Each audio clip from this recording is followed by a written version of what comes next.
नमस्कार, मी युग तुमचं ऑसम युगच्या एका नवीन भागामध्ये स्वागत करतो। आजच्या या भागाकरता 50वा किल्ल्याकरता आपण आलेलो आहे तोरणा या किल्ल्यावरती आणि आजच्या या भ्रमंतीमध्ये आपल्यासोबत एक मोठा गट आहे। प्लीज ओळख करून द्या तुमची। प्रकाश भंडारे, राहुल शिंदे, शेखर मोरे, जयेश पडाया, दुर्गेश पवार, निलेश कोलते, महेश जाधव। तर एक चांगला मोठा ग्रुप आपल्यासोबत आजचा आहे आणि आजच्या या भ्रमंतीमध्ये आपण करतोय तोरणा किल्ला। स्वराज्याचं तोरण महाराजांनी जिथून स्वीकारलं, जिथून उभारलं, त्या तोरणा किल्ल्याला आपण आज भेट देतोय। चला आजचा प्रवास आपण सुरू करूया। छत्रपती शिवाजी महाराज की जय!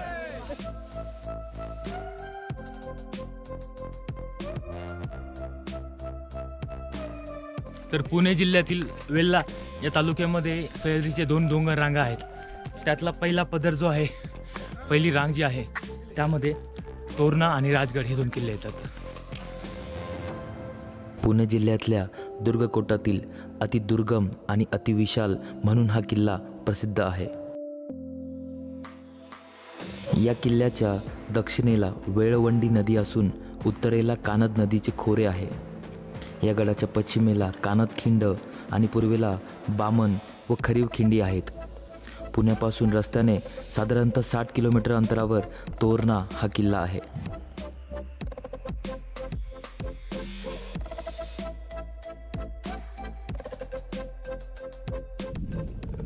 छत्रपती शिवाजी महाराजांनी स्वराज्य स्थापन करीत असताना इसवी सन 1647 मध्ये अगदी पहिलाच घेतलेला हा किल्ला तोरणा किल्ला।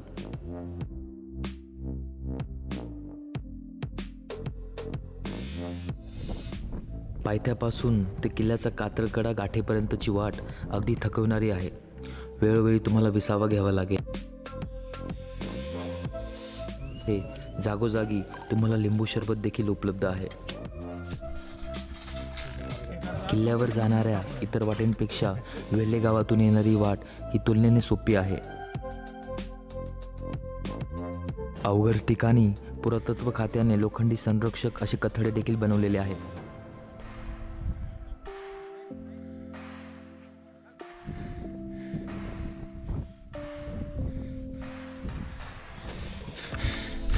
चांगलीच दमछाक करणारी अशी वाट आहे। रेलिंगचा आधार घेत घेत आपण आता किल्ल्याच्या कातळगड्याजवळ पोहोचलोय। हा आहे किल्ल्याचा कातळगडा।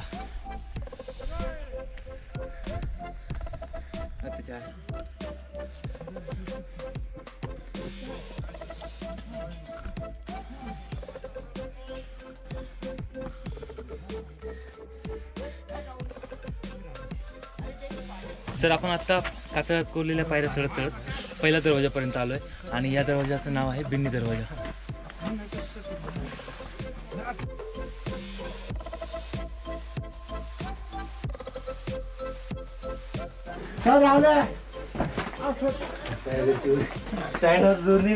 दरवाजा सुस्थितीमध्ये आहे आणि बिन्नी दरवाजातून आतमध्ये प्रवेश करतोय आणि आपले पूर्वज आपली वाट पाहत होते मागे। त्या वेल्हे गावापासून सुरुवात केली होती। साधारणतः 1.5 तासाच्या प्रवासानंतर आपण पहिला दरवाजा बिन्नी दरवाजा क्रॉस केल्यानंतर आपण या ठिकाणी आलोय आणि इथून आपल्याला किल्ल्याची तटबंदी बुरुज स्पष्टपणे दिसू लागले।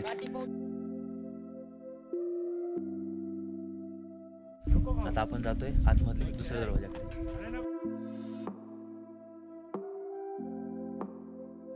तर पहिल्या दरवाजातून आत आल्यानंतर आपल्याला हे जे तटबंदी दिसतात, बुरुज दिसतात, या बुरुजांच्या मध्ये दुसरा दरवाजा आपल्याला येतो। खूपच सुस्थितीमध्ये असा हा दरवाजा आहे, कुठली पडझड झालेली नाही आणि हा आहे दुसरा दरवाजा, कोठी दरवाजा।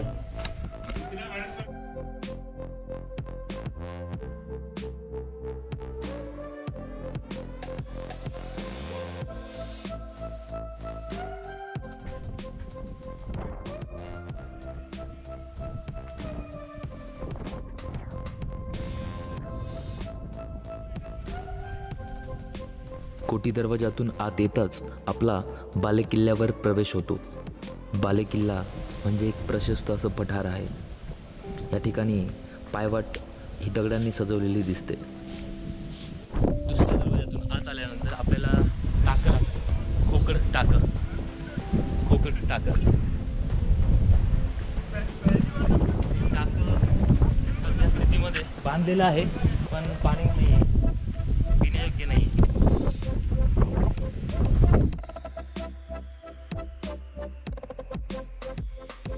याच टाक्याच्या मागच्या बाजूला पर्यटन निवास बांधण्यात आलेले आहे. आणि इथे एक भगवा या टाक्यापासून थोडंसं पुढे आल्यानंतर आपल्याला इथे लक्कडखाना लागतो. या किल्ल्यावरची शाबूत अशी एक वास्तू लक्कडखाना.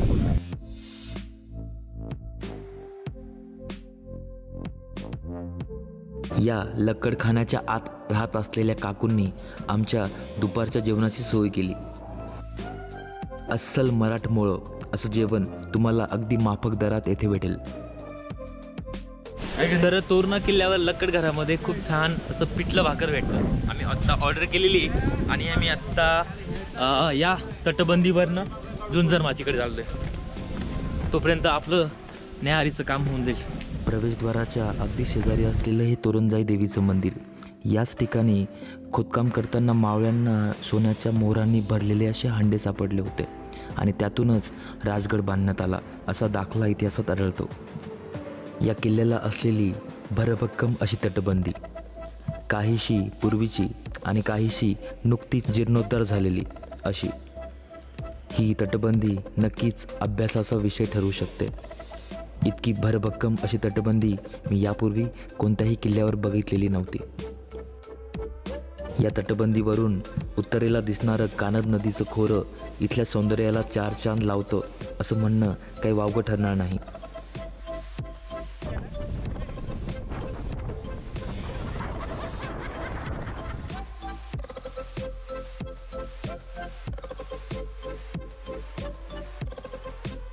उत्तर बाजूलाच पुढे चालताना लागतो तो हा बुरुज, हनुमान बुरुज. कारण याच्या पायथ्याला मारुतीचं छोटंसं मंदिर बांधण्यात आलेलं आहे. तोरणा किल्ल्यावरची सर्वात देखणी अशी बाब झुंजार माची. झुंजार माचीकडे जाणारा रस्ता हा अतिशय धोकादायक असा आहे. मुख्यतः मान्सूनमध्ये पर्यटकांनी इथे जाणं टाळलेलंच बरं. तोरणा इतका मोठा आहे की जेव्हा महाराज इथे आले तेव्हा महाराजांनी तोरण्याला प्रचंडगड असं नाव दिलेले. प्रचंड मोठा असल्या कारणास्तव याला प्रचंडगड असं नाव देण्यात आलं. आणि तोरण्याचा विस्तार म्हणजे जेव्हा आग्र्यावरनं सुटका झाली त्यावेळेला खूप साऱ्या किल्ल्यांचा जीर्णोद्धार महाराजांनी केला. त्यामध्ये 5 लक्षहून इतकी गुंतवणूक करून हा जो किल्ला आहे तोरणा याच्यामध्ये डागडुजी करण्यात आली. काही नवीन वस्तू बांधण्यात आल्या. आपण बघू शकता या किल्ल्याला सर्वत्र एकदम मजबूत अशी तटबंदी आहे. आणि आपण आता जातोय झुंजार माचीकडे.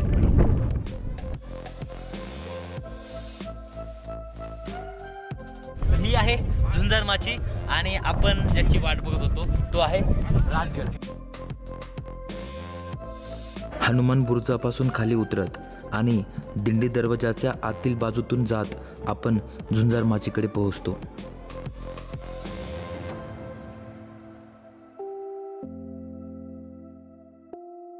या माचीला झुंजार माची का म्हणतात बघू शकतात. सगळे उतरताना सगळे झुंजतायत, झुंज करावं लागतं इथे येताना, त्यामुळे त्याला झुंजार माची असं म्हणतात.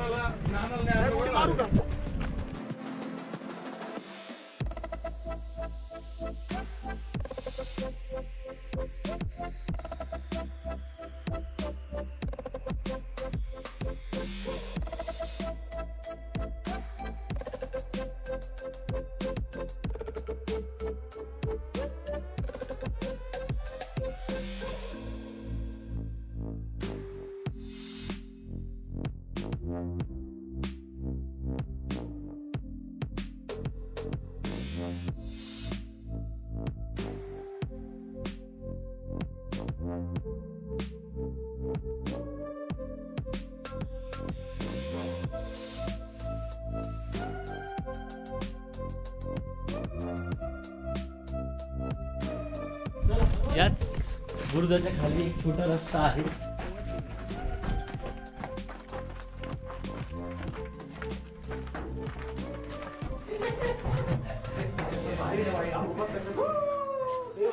आहे चला चला.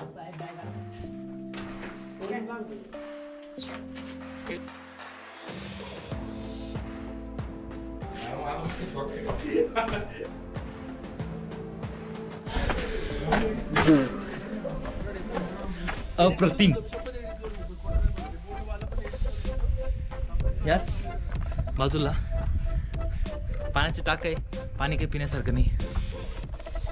थोडंसं पुढे आल्यानंतर जसा त्या बाजूला एक दरवाजा होता तसं इकडे पण एक दरवाजा आहे. इकडे पण एक दरवाजा आहे.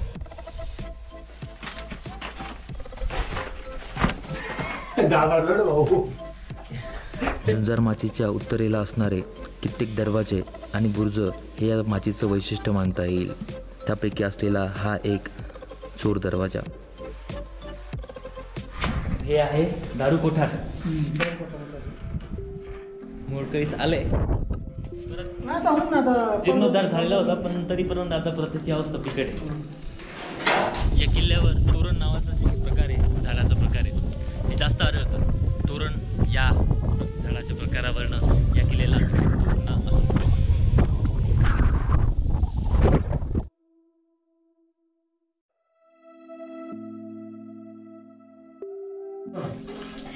ठेसा आहे, पिठलं भाकर आहे, ज्वारीची भाकर आहे.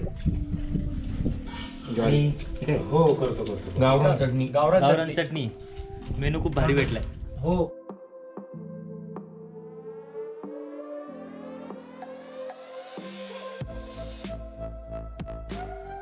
आपण आता तोरणा किल्ल्यावर आहोत. आपण यानंतर राजगडाकडे जाणार आहोत, पदभ्रमंती करणार आहोत. तर तोरणा किल्ल्याची समोर दिसते ती बुदल्या माची आहे आणि त्या माचीवरनं जो रस्ता जातो डोंगराच्या सर्वोच्च टोकावरनं डोंगर रांग करत आपण जाणार आहोत राजगडात तोरणेश्वराच्या मंदिरामध्ये. आणि या मंदिरामध्ये आपण जातो. तोरणेश्वराच्या मंदिराचं देखील जीर्णोद्धार झालेलं दिसतंय. पिंड आहे.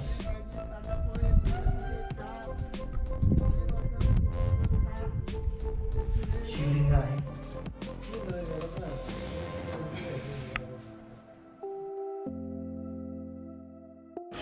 याच मंदिराच्या शेजारी मेंगाई देवीचं मंदिर आहे. या मंदिरामध्ये रात्री मुक्कामाची तुमची सोय होऊ शकते. या मंदिराच्या आवारात किमान 25 लोक आरामात राहू शकतात.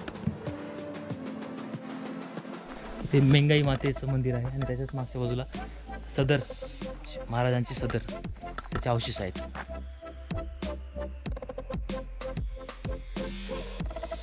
हे जुन्या वाड्यांचे अवशेष. पुढे बुदला माचीच्या दिशेने जाताना आपल्याला कोकण दरवाजा लागतो. अतिशय सुस्थितीमध्ये असलेला हा दरवाजा आज देखील जसाच्या तसा अगदी थाटाने उभा आहे. कोकण दरवाजा.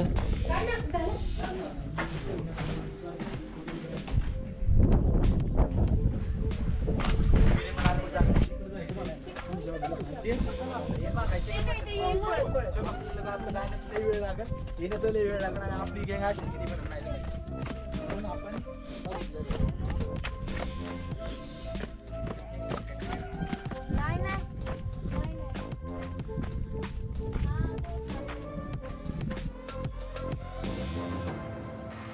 झुंजार माचीप्रमाणेच बुदला माचीकडे जाणारा रस्ता देखील अगदी जीवघेणा आहे. पावसाळ्यात या बाजूला जाणं म्हणजे अक्षरशः मूर्खपणा ठरेल. ह्याच वाटेवर आपल्याला पुढे हत्तीमाळ पाहायला भेटतो.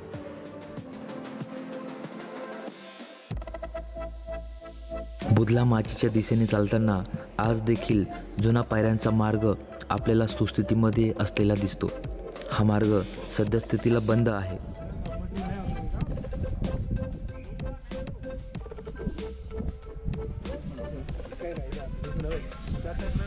तर बुदला माचीच्या दिशेने आहोत. समोर दिसतोय रायगड आणि तिकडे लिंगाणा. सकाळपासून हा किल्ला फिरतोय पण हा किल्ला काही संपायचं नाव घेत नाही.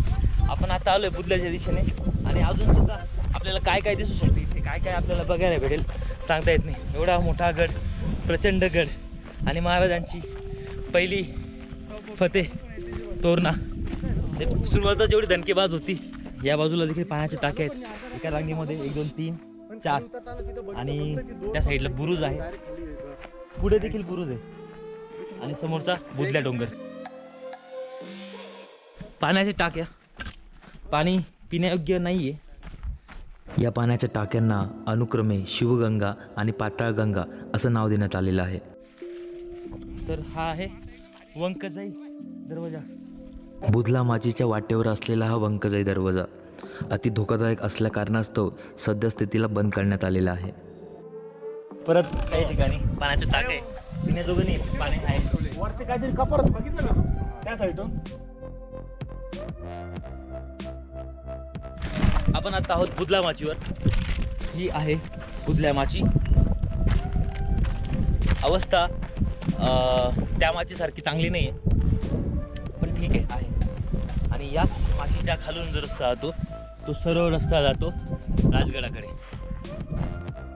बुधला माचीच्याच खाली असलेला हा भगत दरवाजा आपल्याला नेतो थेट राजगडाकडे.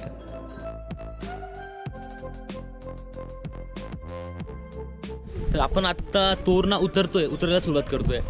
आपण सुरुवात केली झुंजार माचीपासून, पूर्ण तोरणा किल्ला बघत आपण आलोय बुधल्या माचीजवळ. आणि बुधल्या माचीपासून परत खाली उतरत या बुरुजाला वळसा घालत आपण उतरतोय आता या पायथ्याला. आपण तोरणा उतरून आलोय, आपण जातोय राजगडाच्या दिशेने. आणि तोरणा उतरायला पण थोडासा कस लागला. अखेरीस आपण तोरणा उतरलोय. पुढच्या भागामध्ये आपण जातोय राजगडला. तर कसा वाटला तुम्हाला तोरण्याचा एपिसोड नक्की मला कळवा. आणि पुढचा एपिसोड जो राहणार आहे राजगडचा तर नक्की बघा. माझ्या राजाचा राजगड. You're a superhero.